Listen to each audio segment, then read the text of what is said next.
Assalamualaikum, nama saya Risyana Ayubi dari Perbankan Syariah D semester 4 di IAIN Syekh Nurjati Cirebon. Di sini saya akan menerangkan tentang properti investasi. Simak terus videonya ya, semoga bermanfaat.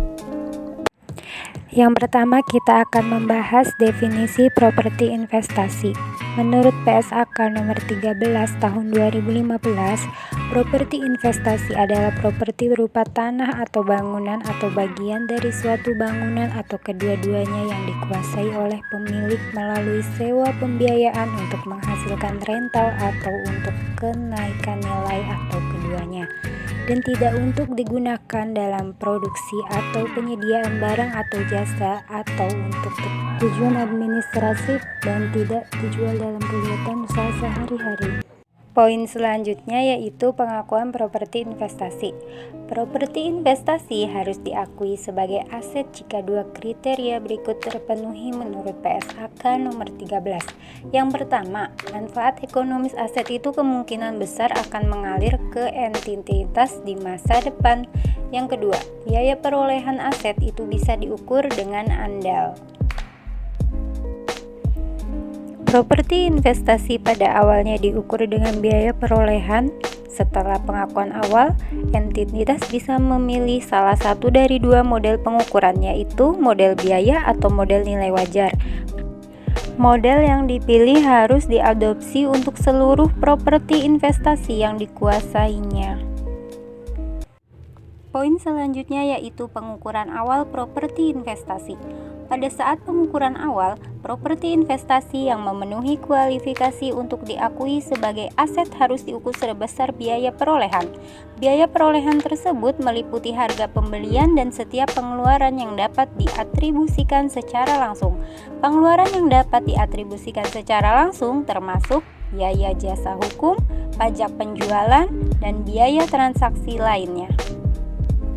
Jika entitas properti investasi dengan cara kredit dan pembayaran untuk aset melampaui jangka waktu kredit normal, maka perbedaan antara total pembayaran dengan nilai tunainya diakui sebagai beban bunga selama periode kredit, kecuali memenuhi kriteria untuk kapitulasi sesuai PSAK nomor 26 tentang biaya pinjaman. Poin selanjutnya yaitu pengukuran setelah perolehan pada properti investasi. Entitas harus memiliki nilai model wajar atau model biaya sebagai kebijakan akuntansi untuk pengukuran setelah perolehan. Model yang dipilih tersebut harus ditetapkan pada seluruh investasi. Untuk properti yang dikuasai sesuai sewa operasi diklasifikasikan sebagai properti investasi, harus diukur menggunakan model nilai wajar. Untuk properti investasi yang nilai wajarnya tidak dapat diukur secara andal atas dasar berkelanjutan, harus diukur dengan model biaya. Poin selanjutnya adalah penghentian pengakuan pada properti investasi.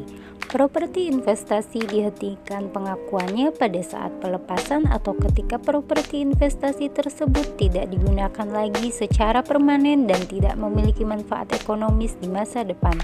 Pelepasan properti investasi dapat dilakukan dengan cara dijual atau disewakan secara sewa pembiayaan.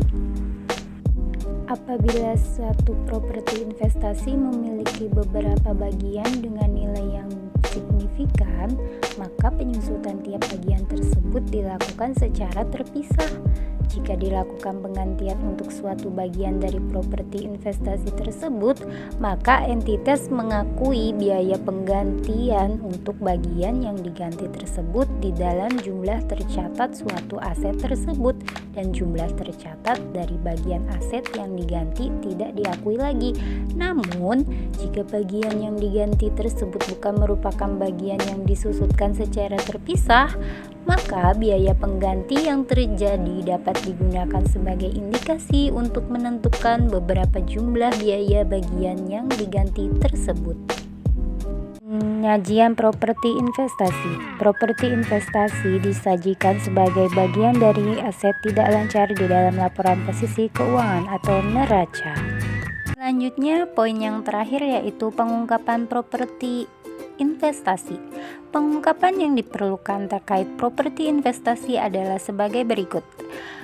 A. Model pengukuran yang digunakan yaitu model nilai wajar atau model biaya.